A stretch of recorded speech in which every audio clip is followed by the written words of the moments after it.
그냥 읽으면 오늘 말씀은 이게 무슨 말씀인가 그러실 것 같습니다. 배가 파손하고 무역하고 막 그런 이야기가 나오죠. 32절에 두로라고 하는 나라가 나옵니다. 그러니까 27장 전체가 이스라엘의 주변국 중에 하나인 두로라고 하는 나라에 대한 심판 예고입니다. 두로는 저 이스라엘 북쪽 지금의 레바논이라고 하는 지역, 요즘 전쟁도 많고 하는데 그 아래 남단에 있는 유명한 항구 도시이자 도시 겸 국가였던 나라가 두로입니다. 그런 나라가 있었습니다. 지금은 이제 레바논이라고 하는 나라에 편입돼 있지만 그때 당시에는 레바논이 없었죠. 두로라고 하는 나라는 바닷가에 있는 해안 도시, 큰 도시이면서 동시에 국가였습니다. 지금으로 치면 우리 인천도, 뭐 부산도 바닷가와 인접해 있는 큰 도시지 않습니까? 그런 것처럼 두로도 그런 도시 겸 국가였던 나라가 두로입니다. 내용을 읽으면 대충 짐작이 되시겠지만 이 두로는 바닷가에 있었기 때문에 큰 도시였던 이유는 바닷가였기 때문에 무역이 발달했습니다. 어디든 항구면 무역이 좀 발달해요. 인천도 뭐 무역으로 유명하고 부산도 그렇고요. 그래서 쉽게 말하면 큰 무역 때문에 큰 돈을 벌었던, 그래서 경제적으로 굉장히 부유했던 나라가 당시의 두로입니다. 이 두로라는 나라는 이스라엘과는 사이가 그렇게 나쁘지는 않았었습니다. 왜?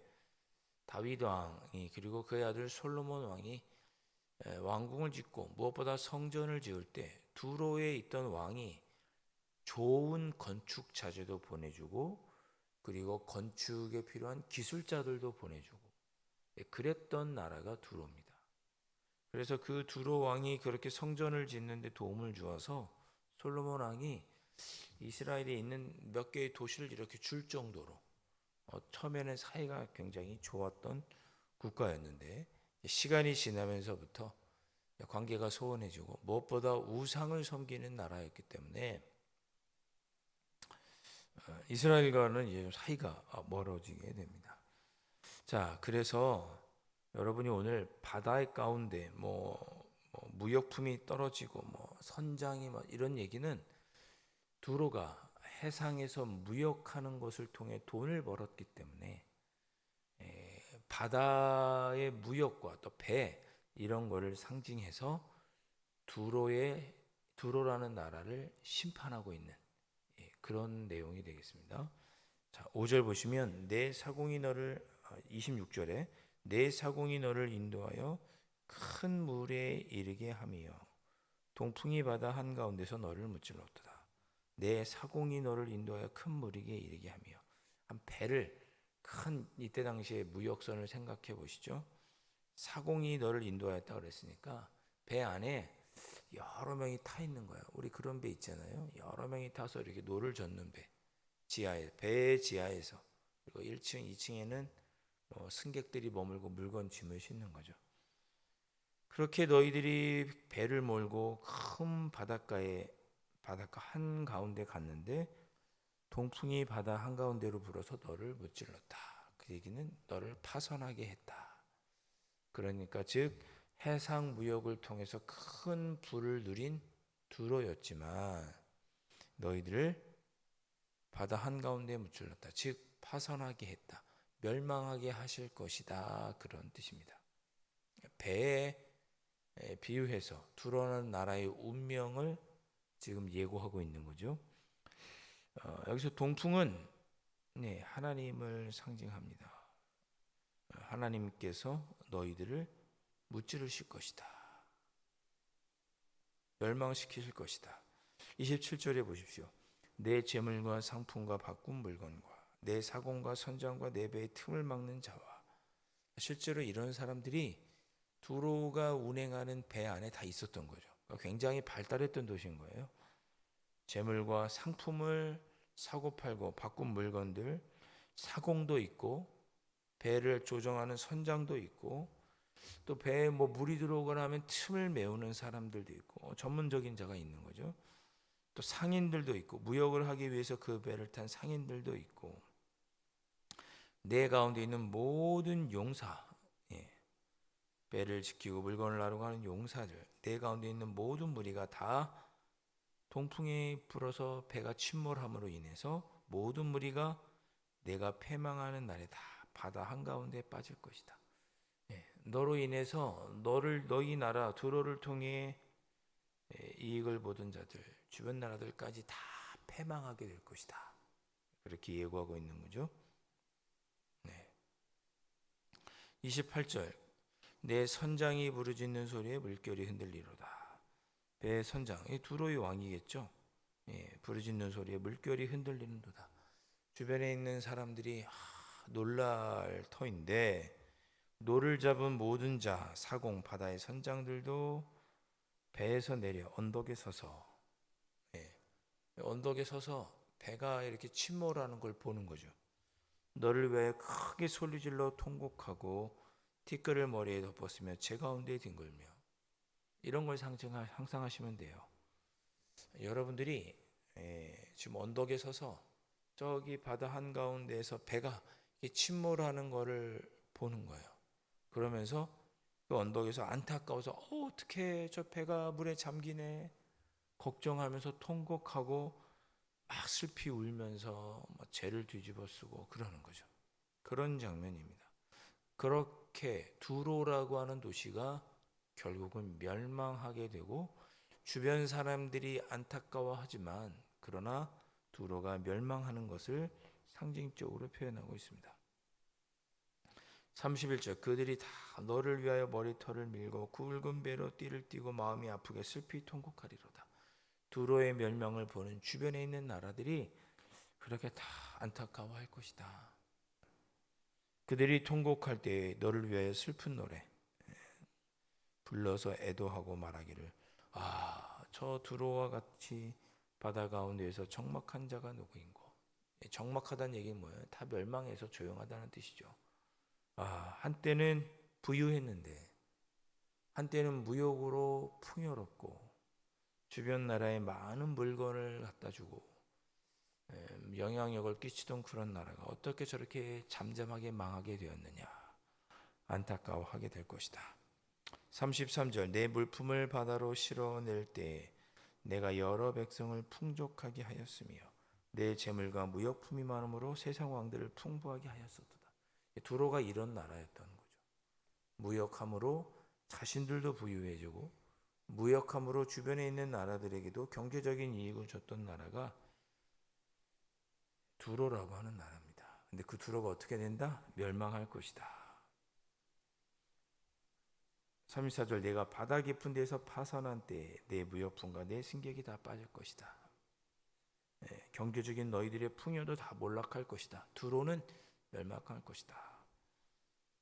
그래서 너희 주변의 나라들이 너희들이 그렇게 멸망하는 모습을 보면서 놀라고 근심이 할 것이고, 많은 민족의 주변 나라들의 사람들도 너희들을 비웃을 것이다. 다시는 두로라고 하는 나라가 서 있지 못할 것이다 라고 하는 말로서 두로의 멸망에 대한 예고의 말씀이 마치고 있습니다. 자, 두로는 어떻게 보면 주변 나라들에게는 좋은 나라였습니다. 어떤 면에서 무역을 통해서 주변에 있는 나라들도 경제적인 번영을 끼칠 수 있게끔 그런 도움이 됐던 나라이고, 그런 가운데 그 두로는 큰 부유를 누렸던 나라가 두로입니다. 현재 레바논 남쪽에 있는 항구 도시. 오늘 두로의 멸망에 대한 요구는 간단합니다. 하나님이 없는 번영, 풍요는 멸망하게 된다, 그런 뜻입니다. 아무리 두로가 경제적인 풍요를 누렸어도, 그 두로라는 나라 때문에 주변에 있는 나라들이 부귀를 누렸어도 하나님께서 심판하시면 멸망한다는 것을 보여주는 거죠. 하나님이 없는 번영, 또 하나님께서 하시면 아무리 풍요로워도 안전이 보장되지 않는다는 것을 보여주시는 말씀이 에스겔 27장 26절부터 36절 27장 전체의 두로에 대한 멀망에 대한 예고가 나옵니다. 오늘 말씀을 우리가 마음에 한번 새겨보시기를 바랍니다.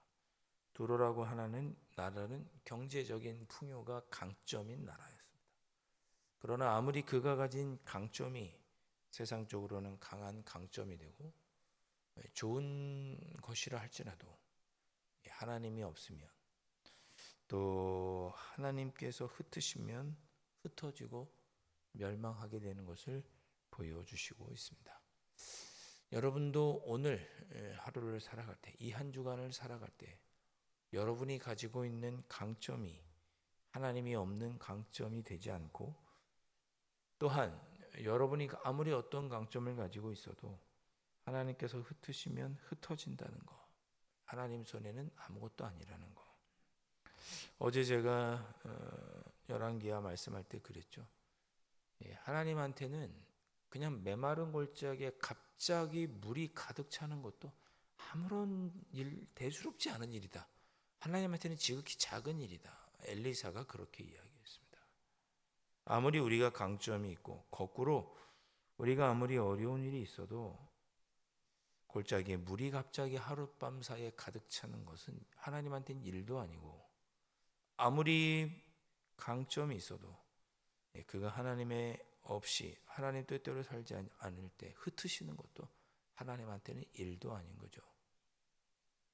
자, 오늘 말씀을 그런 의미로 조금 이해하시면서, 그래, 내가 아무리 잘하고 잘하는 장점이 있어도 그것이 하나님의 뜻에 합하지 않고 또 하나님께서 그것을 한번 흩으시면 내가 아무리 강점이 있어도 이것이 아무것도 아니로구나 라는 것을 두로에 대한 예고의 말씀을 통해서 살펴보시면서 이 한 주간도 하나님을 의지해야겠구나, 너무 풍요를 쫓지는 말아야겠구나, 너무 나의 강점을 자신해서는 안 되겠구나, 이 한 주간도 그렇게 하나님 앞에서 겸손한 모습으로 또 하나님만을 의지하면서 보내시는 이 한 주간이 되시고, 그런 한 주간이 되기를 원합니다. 이 새벽에 기도하고 돌아가실 수 있기를 주님의 이름으로 축원드립니다. 기도하겠습니다. 아버지 하나님, 두로라는 나라는 그들이 잘하던 것, 그들의 강점, 무역이 있었고 풍요로운 재물이 있었고 경제 활동이 있었고, 그러나 그 모든 것들도 하나님이 없는 것이면, 또 하나님이 흩으시면 그냥 한순간에 흩어져 버리게 된다는 것을 오늘 말씀을 통해 깨우쳐 주셨습니다. 이 한 주간을 살아갈 때, 그러니 저희들도 우리가 잘하는 것, 우리의 강점을 너무 의지하지 않고 하나님을 의지하며 살아갈 수 있도록 도와주시고, 풍요를 의지하지 않게 도와주시고, 또 우리의 삶이 때로는 골짜기와 같다 할지라도 이 골짜기에 물이 다시 가득 차게 하는 것은, 때로는 망하게 하시는 것도 하나님에게는 일도 아니라는 것을 기억하면서 겸손한 모습으로 하나님의 뜻을 쫓아 한 주간을 살아가는 저희들의 삶이 될 수 있도록 성령 하나님 인도하여 주시고, 하나님의 은혜 안에 이 한 주간도 하나님의 영광을 드러내고 보는 귀한 한 주간이 되게 하여 주시옵소서. 귀하신 예수 그리스도의 이름으로 간절히 기도하옵나이다. 아멘. 하늘에 계신 우리 아버지, 아버지의 이름을 거룩하게 하시며 아버지의 나라가 오게 하시며 아버지의 뜻이 하늘에서와 같이 땅에서도 이루어지게 하소서. 오늘 우리에게 일용할 양식을 주시고 우리가 우리에게 잘못한 사람을 용서하여 준 것 같이 우리 죄를 용서하여 주시고 우리를 시험에 빠지지 않게 하시고 악에서 구하소서. 나라와 권능과 영광이 영원히 아버지의 것입니다.